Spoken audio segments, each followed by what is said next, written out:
আপনারা শুনছেন কাব্যিক অডিও বুক ও পডকাস্ট নিবেদিত জেমস ক্লিয়ারের অ্যাটমিক হ্যাবিটস। কণ্ঠে আমি রেজা। প্রথম সূত্র, অবশ্যম্ভাবী করে তুলুন। মনোবিজ্ঞানী গ্যারি ক্লেইন আমাকে একবার একজন মহিলার গল্প শোনান, যিনি একটা পারিবারিক অনুষ্ঠানে গিয়েছিলেন আর পেশায় প্যারামেডিক ছিলেন অনেক বছর ধরে। তিনি অনুষ্ঠানে গিয়ে তার শ্বশুরকে দেখতে পেয়েই খানিকটা চমকে যান। তিনি বলেন, আপনাকে দেখে ভালো মনে হচ্ছে না। তার শ্বশুর হেসে উত্তর দিলেন, বেশ, আমারও তোমাকে দেখে খুব একটা ভালো লাগছে না। মহিলা বললেন, না না, আপনার হাসপাতালে যাওয়া উচিত। কয়েক ঘন্টা পর পরীক্ষা করে জানা গেল তার গুরুত্বপূর্ণ ধমনীতে ব্লকেজ হয়েছিল, যেটার ফলে যে কোনো সময় তার হার্ট অ্যাটাক হতে পারত। সাথে সাথেই তার সার্জারি ব্যবস্থা করা হলো। তার বৌমার পরামর্শ না শুনলে সে হয়তো আর বেঁচে থাকতো না খুব বেশি দিন। তো এই মহিলা কিভাবে রোগ লক্ষ্য করলেন, কিভাবে বুঝতে পারলেন তার শ্বশুরের হার্ট অ্যাটাক হতে পারে? যখন কোনো গুরুত্বপূর্ণ ধমনীতে ব্লকেজ হয়, তখন মুখের বিভিন্ন শিরা উপশিরায় রক্ত চলাচলের প্যাটার্ন বদলে যায়, যা বাইরে থেকে দেখে বোঝা যেতে পারে। অনেক বছরের কাজ করার অভিজ্ঞতার পর সেই মহিলার এই দক্ষতাটা চলে আসে যে তিনি দেখা মাত্রই সেটা বলে দিতে পারলেন। তিনি হয়তো একদম নির্দিষ্টভাবে বলে দিতে পারেননি যে তার শ্বশুরের হার্ট অ্যাটাক হতে পারে, কিন্তু তিনি ঠিকই বুঝতে পেরেছিলেন যে কিছু একটা সমস্যা হয়েছে। অন্যান্য ক্ষেত্রেও এরকম উদাহরণ দেখা যায়, যেমন মিলিটারি অ্যানালিস্টরা দেখেই বলে দিতে পারেন কোন মিসাইল শত্রুদের আর কোনটা তাদের। মানুষের মস্তিষ্ক হলো একটা অনুমান করার যন্ত্র। এটা সব সময় চারপাশকে লক্ষ্য ও বিশ্লেষণ করতে থাকে। যথেষ্ট অনুশীলনের মাধ্যমে আপনি একটি সূত্র ধরে বলে দিতে পারবেন যে এর সম্ভাব্য ফলাফল কি হতে পারে। আমরা আসলে বুঝতেই পারি না যে চিন্তা ছাড়াই আমাদের মস্তিষ্ক ও শরীর কত কিছু করতে পারে। নতুন অভ্যাস গঠনের সেরা উপায়। 2001 সালে গ্রেট ব্রিটেনে 2 সপ্তাহ ধরে 248 জন মানুষের উপর একটা পরীক্ষা চালানো হয়। উদ্দেশ্য ছিল ব্যায়াম করার অভ্যাসের উন্নতি করা। তাদেরকে মোট 3টা গ্রুপে ভাগ করা হয়। প্রথম গ্রুপটা ছিল নিয়ন্ত্রক গ্রুপ। তাদেরকে বলা হয়েছিল তারা কতটা নিয়মিত ব্যায়াম করে তা নোট করতে। দ্বিতীয় গ্রুপ ছিল মোটিভেশন গ্রুপ। তাদেরকে ব্যায়ামের নোট করার পাশাপাশি ব্যায়াম করার উপকারিতা সম্পর্কে পড়তে বলা হয়। তারপর তৃতীয় গ্রুপ ছিল। তাদেরকে দ্বিতীয় গ্রুপের মতোই নির্দেশনা দেওয়া হয়, পাশাপাশি তারা এই সপ্তাহে কখন কখন এবং কোথায় কোথায় শরীরচর্চা করবে তার পরিকল্পনা জমা দিতে বলা হয়। তৃতীয় গ্রুপের সব সদস্য নির্দিষ্টভাবে এই বাক্য বলে যে এই সপ্তাহে আমি 20 মিনিট দিনের এই সময়ে এই জায়গাতে ব্যায়াম করব। প্রথম ও দ্বিতীয় গ্রুপের 35 থেকে 38% মানুষ সপ্তাহে কমপক্ষে একবার শরীরচর্চা করে, কিন্তু তৃতীয় গ্রুপের 91% মানুষ সপ্তাহে কমপক্ষে একদিন শরীরচর্চা করে। সংখ্যাটা অন্যান্য গ্রুপের চেয়ে দ্বিগুণেরও বেশি। পেছনে আছে ওই বাক্যটি যেটা তৃতীয় গ্রুপের সদস্যরা বলেছিল, যেটা তাদের ইচ্ছাকে পরিকল্পনায় রূপান্তর করে দেয় যে কখন ও কোথায় শরীরচর্চাটা করতে হবে। এভাবেই কোনো অভ্যাস রপ্ত করতে হলে ইচ্ছাকে কাজে লাগাতে হবে। ভালোভাবে বলতে গেলে ইচ্ছার বাস্তবায়ন করার ফরম্যাট হলো, যখন ক অবস্থার উৎপত্তি হবে আমি খ কাজটি করব। শত শত গবেষণা প্রমাণ করেছে ইচ্ছার বাস্তবায়ন আমাদেরকে লক্ষ্যে টিকে থাকতে সাহায্য করে। তো মোদ্দা কথা হলো, যেসব মানুষ একটি নির্দিষ্ট অভ্যাস তৈরি করার জন্য পরিকল্পনা করলে সেটি বাস্তবায়ন হওয়ার সম্ভাবনা থাকে অনেক বেশি। অনেক মানুষ এই পরিষ্কার কথাটা বোঝা ছাড়াই অভ্যাস পরিবর্তন করতে নেমে পড়ে। অনেকে মনে করেন যে স্বচ্ছতার অভাব হলে উৎসাহ ঘাটতি পড়ে যায়। অভ্যাস গঠন করতে এই কৌশল ব্যবহারের সহজ উপায় হলো নিচের বাক্যগুলো পূরণ করা। আমি এই সময় এই আচরণ করব এই জায়গায়। ধ্যান, আমি সকাল 7টায় রান্নাঘরে 1 মিনিটের জন্য ধ্যান করব। পড়াশোনা, আমি সন্ধ্যা 6টায় বেডরুমে 20 মিনিটের জন্য স্প্যানিশ পড়ব। ব্যায়াম, আমি বিকেল 5টায় লোকাল জিমে 1 ঘন্টা শরীর চর্চা করব। বিয়ে, আমি সকাল 8টায় রান্নাঘরে আমার পার্টনারের জন্য 1 কাপ চা বানাবো। কখন অভ্যাস শুরু করবেন তা নিশ্চিত না হলে সপ্তাহ বা মাসের বা বছরের প্রথম দিন বেছে নিন। এই দিনগুলোতে মানুষের আশা বেশি থাকে। আশা থাকলে পদক্ষেপ নেওয়ার কারণও স্পষ্ট হয়। একটা সতেজ শুরু উৎসাহ প্রদান করে। ইচ্ছার বাস্তবায়নের আরও একটা সুবিধা আছে। পরিকল্পনা সম্পর্কে নিশ্চিত থাকলে যেসব জিনিস পরিকল্পনার সাথে কোনোভাবেই সম্পৃক্ত নয় সেসব জিনিসকে সহজেই ছাঁটাই করা যায়। জীবনে ইচ্ছার বাস্তবায়নের পরিকল্পনা ব্যবহার করার অনেক উপায় আছে। আমার পছন্দের উপায় হলো স্ট্যানফোর্ডের অধ্যাপক বিজে ফগের কাছ থেকে শেখা, যাকে আমি হ্যাবিট স্ট্যাকিং নামে ডাকি। হ্যাবিট স্ট্যাকিং, অভ্যাস ঢেলে সাজানোর সহজ পরিকল্পনা। ফ্রেঞ্চ দার্শনিক ডেনিস ডায়াদোর্ট তার পুরো জীবন দারিদ্রতায় কাটিয়েছেন, কিন্তু 1765 সালের একটা দিনে তার পুরো জীবন পাল্টে যায়। ডায়াদোর্টের মেয়ের বিয়ের অনুষ্ঠান হতে যাচ্ছিল, কিন্তু অনুষ্ঠান সম্পন্ন করার জন্য তার কাছে যথেষ্ট টাকা ছিল না।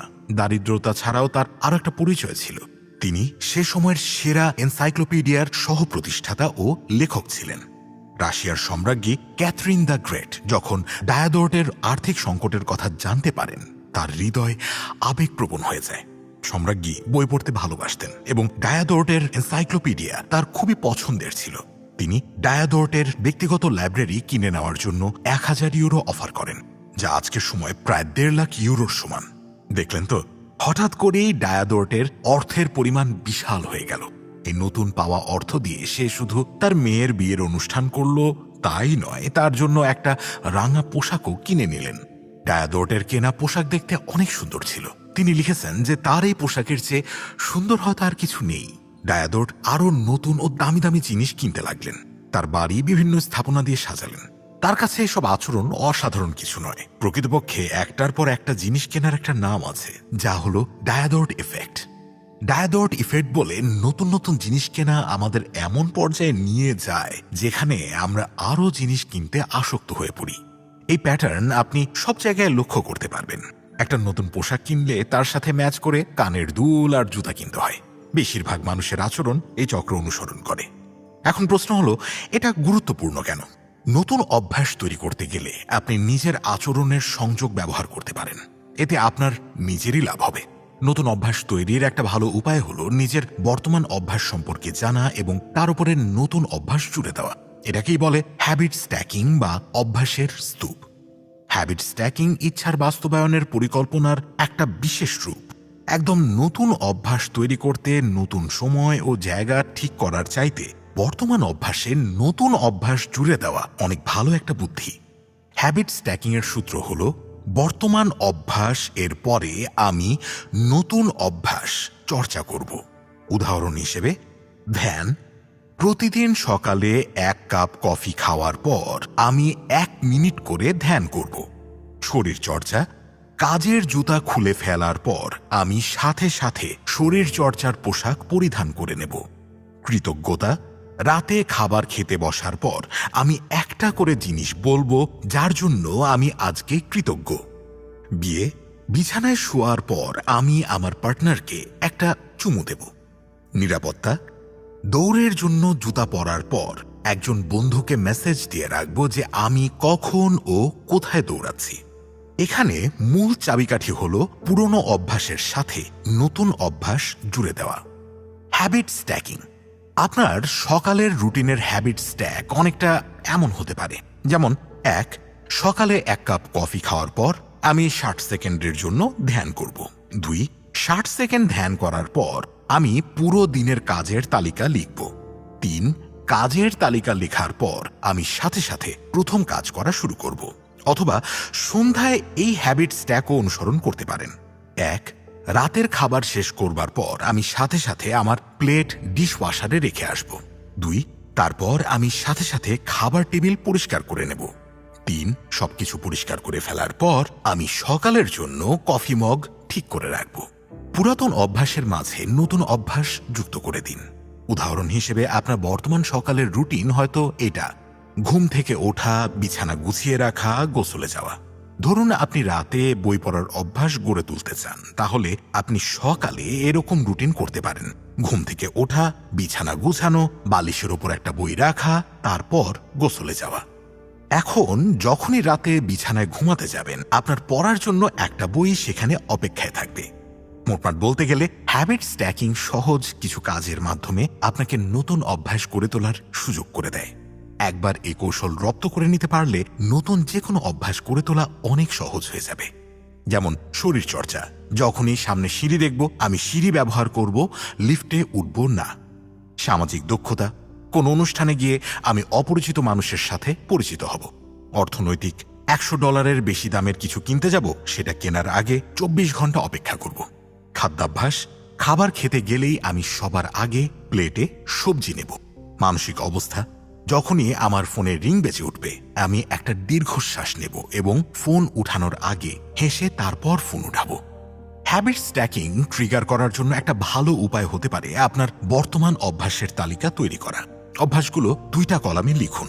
প্রথম কলামে এই অভ্যাসগুলো লিখুন যেগুলো প্রতিদিন আপনি কোনো বাধা ছাড়াই করে থাকেন, যেমন ঘুম থেকে ওঠা, গোসল করা, দাঁত ব্রাশ করা, পোশাক পরা, কফি তৈরি করা, ব্রেকফাস্ট করা, বাচ্চাদের স্কুলে দিয়ে আসা, কর্মদিবস শুরু করা, দুপুরের খাবার খাওয়া, কর্মদিবস শেষ করা, পোশাক পরিবর্তন করা, রাতের খাবার খাওয়া, লাইট বন্ধ করা, ঘুমাতে যাওয়া। আপনার লিস্ট কিন্তু এর চেয়েও বড় হতে পারে। দ্বিতীয় কলামে সেগুলো লিখুন যেগুলো আপনার সাথে প্রাকৃতিকভাবে হয়, যেমন সূর্য ওঠা, মেসেজ পাওয়া, গান শোনা, সূর্যাস্ত হওয়া। এবার ঠিক করুন এগুলোর মধ্যে কোন জায়গায় নতুন অভ্যাস বসানো যায়। উৎসাহ ওভাররেটেড, পরিবেশ প্রায় সময়ই বেশি গুরুত্বপূর্ণ। বোস্টনের ম্যাসাচুসেটস জেনারেল হাসপাতালের ফিজিশিয়ান অ্যানি থর্নডাইকের মাথায় একবার একটা অদ্ভুত বুদ্ধি আসে। সে বিশ্বাস করে যে হাজার হাজার হাসপাতাল কর্মীদের খাদ্যাভ্যাস উন্নত করা যেতে পারে তাদের মোটিভেশন বা ইচ্ছাশক্তি কাজে না লাগিয়েও। এর জন্য যে সবার সাথে কথা বলার প্রয়োজনও আছে সেটাও তিনি মনে করেন না। থর্নডাইক এবং তার সহকর্মীরা 6 মাসের জন্য হাসপাতালের ক্যাফেটেরিয়ার বিভিন্ন নিয়মকানুন নির্দিষ্টভাবে পরিবর্তন করার সিদ্ধান্ত নেন। তারা শুরু করে কফি দিয়ে। ক্যাশ রেজিস্টারের পাশের ফ্রিজে সাধারণত সবসময় সোডা ভর্তি থাকত। রিসার্চাররা সোডার পাশাপাশি অপশন হিসেবে পানি রাখারও ব্যবস্থা করল। এছাড়া গোটা ক্যাফেতে তারা প্রতিটা খাবার টেবিলের পাশে পানির বোতল রাখার সিদ্ধান্ত নেয়। তো সোডা তো থাকলোই, পাশাপাশি অপশন হিসেবে গোটা ক্যাফেতে পানিও রাখা হলো। পরের 3 মাসের মধ্যে হাসপাতালে সোডার বিক্রির পরিমাণ 11.4% কমে যায়। অপরদিকে পানির বোতল বিক্রয় 25.8% বৃদ্ধি পায়। ক্যাফের অন্যান্য খাবারের সাথেও এই পরিবর্তন করা হয় এবং একই ফলাফল উঠে আসে, কিন্তু সেখানে যারা খেত তাদের কোনো নির্দেশনা দেওয়া হয়নি। আগে ও পরে মানুষ একটা নির্দিষ্ট পণ্য কেনে, এর মানে এটা নয় যে তারা শুধু সেটাই চায়, কারণ হচ্ছে তারা শুধু সেটাই পায়। আমার যদি কুকি খাওয়ার খুব ইচ্ছে নাও থাকে, তারপরেও আমি রান্নাঘরে গিয়ে চোখের সামনে কুকি দেখলে সেগুলো হয়তো খেয়ে ফেলবো। পরিবেশ একটা অদৃশ্য হাত যা মানুষের আচরণকে অনেক সময় নির্ধারণ করে দেয়। আমাদের অনন্য ব্যক্তিত্ব থাকার পরেও একটা নির্দিষ্ট পরিবেশে আমরা হয়তো একটা নির্দিষ্ট আচরণ করে ফেলি।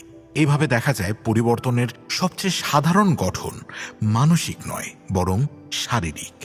আমরা আমাদের চারপাশের দুনিয়া দ্বারা পরিবর্তন হই। প্রতিটি অভ্যাস একটা পরিস্থিতি দ্বারা প্রভাবিত।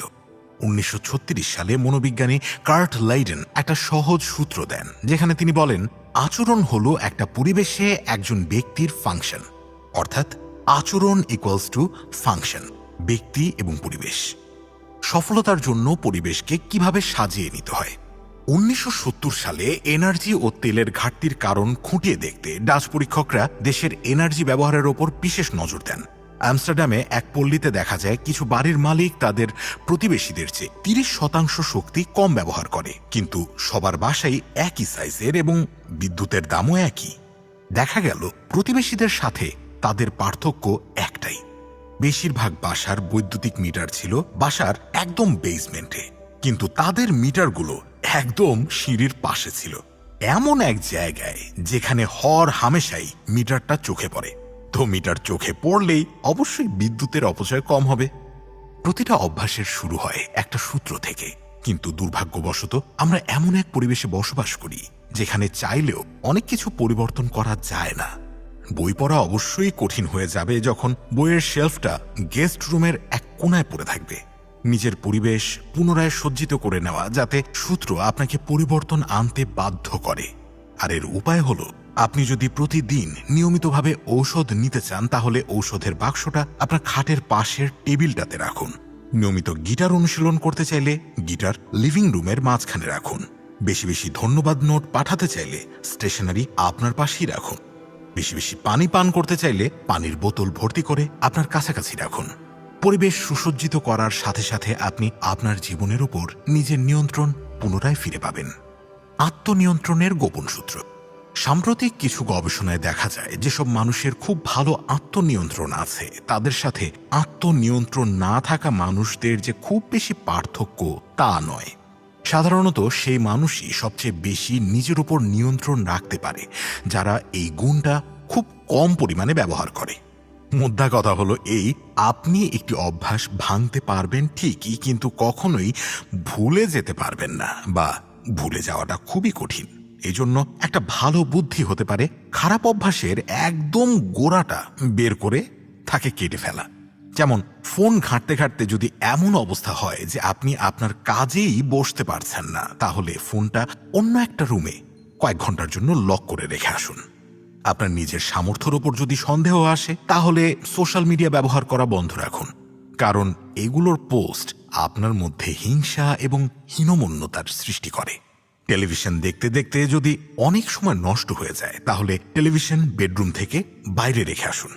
ইলেকট্রনিক্স জিনিসের ওপর যদি খরচ বেড়ে যায়, তাহলে টেক রিভিউ ভিডিও দেখা বন্ধ করুন।